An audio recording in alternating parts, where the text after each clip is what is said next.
Bonjour à tous, bienvenue sur KTO. Nos retraités sont généreux. D'après une étude de France Bénévolat publiée il y a 5 ans, près de 37% des plus de 65 ans donnent de leur temps dans une association au titre du bénévolat. C'est plus qu'aucune autre tranche d'âge, même si les actifs et les jeunes sont aussi généreux. Pourtant, est-ce que c'est une obligation de donner de son temps quand on a atteint l'âge de la retraite? Est-ce que c'est une forme d'obligation morale parce qu'on a plus de temps, parce qu'après tout, il faut bien s'occuper? Ces questions, je les posais à Jean-Eudes Tesson, chef d'entreprise. Bonjour. Bonjour Priscilla.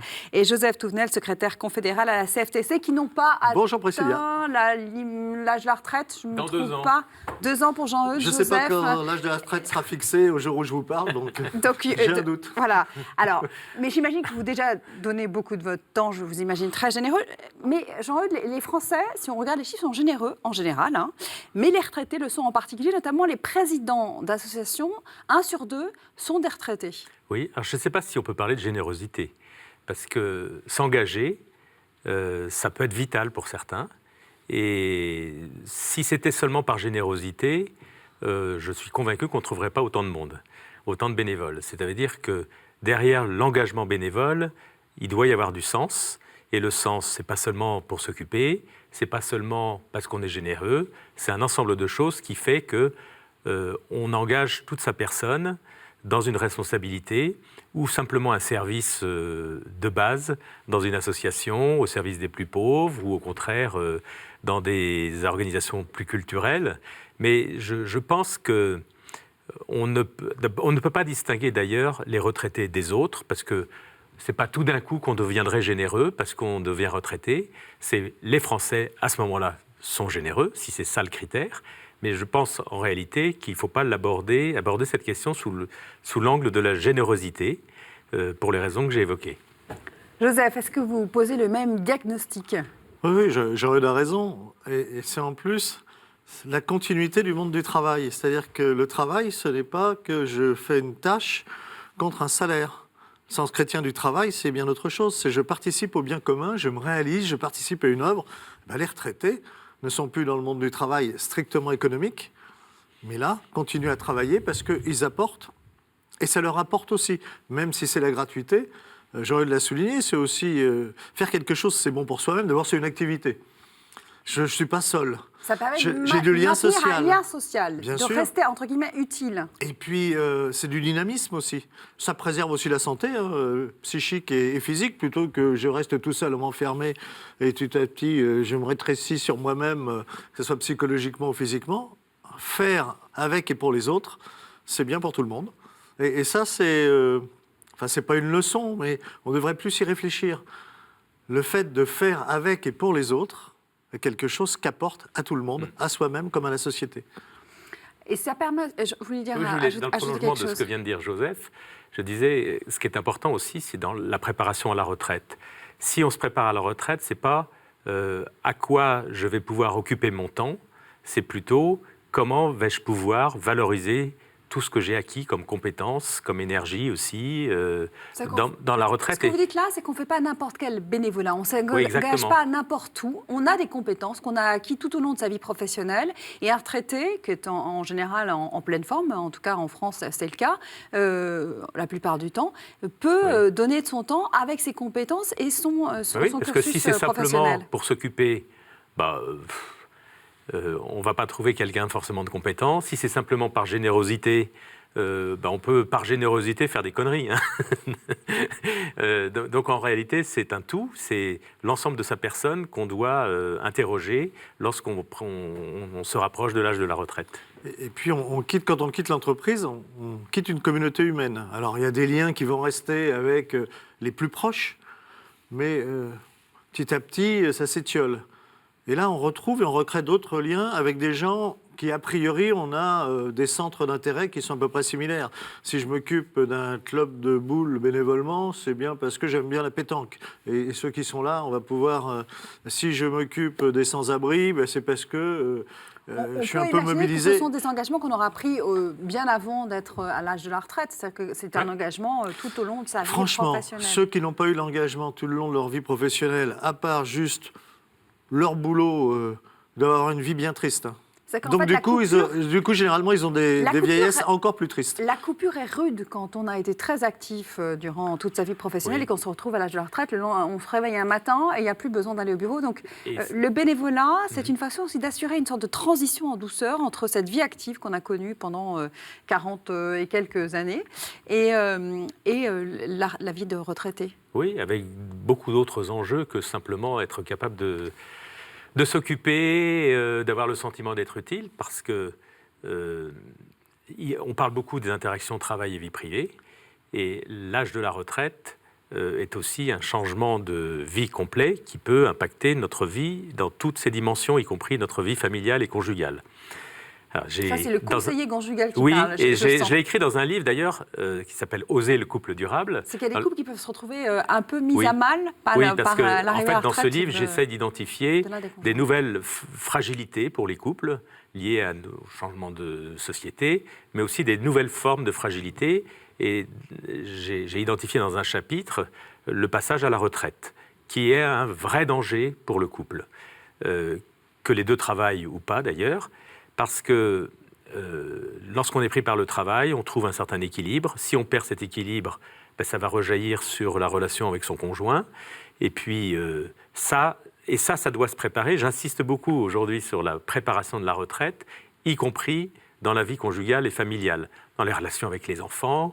Et puis à un moment aussi, ce qui vient déstabiliser, c'est que, et de plus en plus, c'est qu'on prend sa retraite à l'âge où on va devoir s'occuper de nos vieux parents. Et alors que normalement, le passage à la retraite peut être symbole d'une certaine oisiveté ou tranquillité, c'est là que les choses difficiles peuvent commencer aussi. Et tout ça, ça mérite une attention vraiment énorme, autant que le passage à la vie active au travail, quand on a 18, 20 ans ou un peu plus. Et ça, je trouve que c'est dommage que beaucoup de personnes qui vont prendre leur retraite ne se sont pas suffisamment préparées. Et j'insiste, ce n'est pas en trouvant une occupation seulement. Oui, et puis c'est aussi une période de projets différents. Mais c'est comme ça que ça se prépare. Je fais aussi des projets pour faire telle et telle chose, telle et telle passion. Et pour le couple, c'est important de bâtir ensemble des projets. Tout ça, ça s'anticipe. Ce que j'entends de ce que vous dites, c'est que ce n'est pas uniquement comment je vais m'occuper maintenant, c'est donner du sens, c'est apporter des compétences, c'est maintenir un lien social.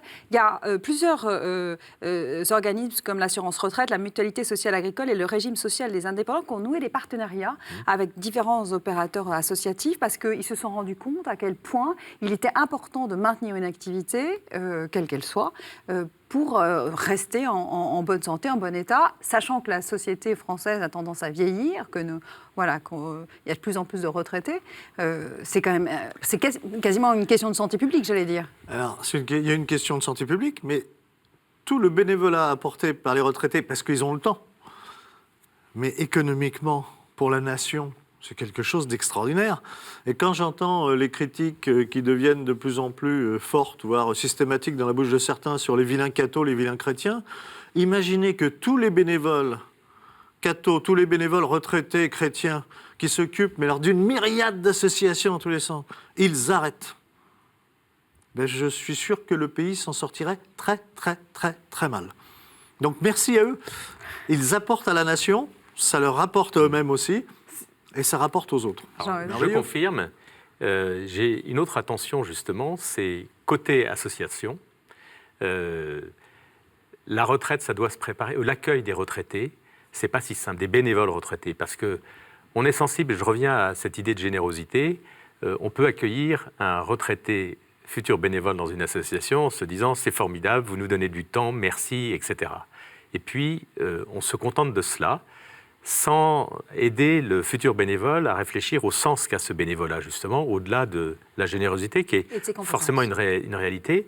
Qu'est-ce qu'il vient chercher ? Comment il va se comporter ?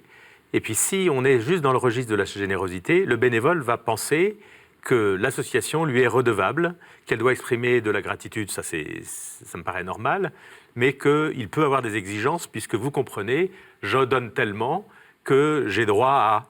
Et...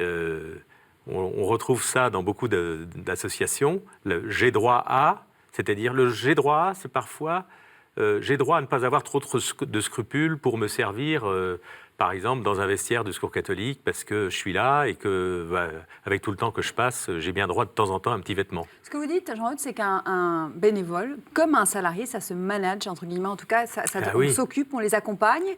Et puis, j'imagine que la relation entre bénévoles et salariés au sein d'une association, ça doit être aussi très clair, très établi. C'est qu'on on doit pas, c'est pas des bouches-trous, les bénévoles. Chacun sa place, mais avec tout le respect qu'on doit les uns aux autres.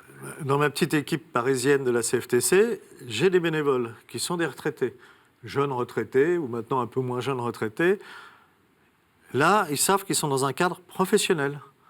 C'est-à-dire qu'il ne faut pas venir faire du bénévolat uniquement pour s'occuper et aller déranger les autres. Ils savent qu'il y a des gens qui travaillent et eux, quand ils viennent, ils rendent de très très grands services, mais ils se remettent dans une structure professionnelle où ils savent que, ils ont un bureau, alors c'est pas toujours ils ont le même endroit, mais ils sont plusieurs sur le même poste de travail, selon les jours, évidemment, ils nous disent quand ils veulent venir, mais tout ça s'organise parce que ça fait partie aussi du respect de la communauté travail, que ce soit dans une association, dans un syndicat. Alors une entreprise ne peut pas avoir de bénévoles, mais dans tous les cas, c'est le respect de la communauté de travail. Pour ça que les bonnes habitudes qu'on a pu avoir, on les conserve, mais ça rend de très très grands services. Comment est-ce qu'on peut bien les intégrer et les récompenser? Alors évidemment, c'est des bénévoles, donc ils ne sont pas salariés, ils ne sont pas payés, mais comment est-ce qu'on peut... Alors, plutôt que de parler de récompense, je préfère parler de reconnaissance. Alors, comment est-ce qu'on peut les reconnaître? Vous avez raison, le terme est plus juste. Alors, c'est un peu comme les 5 langages de l'amour, hein. On peut l'exprimer par des mots, on peut être sensible à des moments de qualité, des petites attentions, des choses comme ça. C'est comme dans l'entreprise d'ailleurs.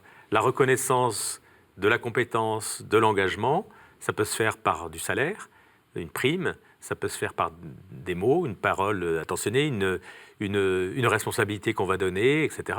Chez les bénévoles et les retraités aussi, qu'ils soient retraités ou pas, pardon, c'est un peu la même chose, c'est-à-dire qu'il y a besoin de mettre en place une vraie gestion des ressources humaines au sens de l'accompagnement, peut-être d'envisager, alors c'est peut-être pas forcément le terme adapté, mais un plan de carrière dans le bénévolat. En tout cas, un plan d'accompagnement pour que la personne, comme avec les salariés, on cherche à permettre à chacun de donner le meilleur de lui-même.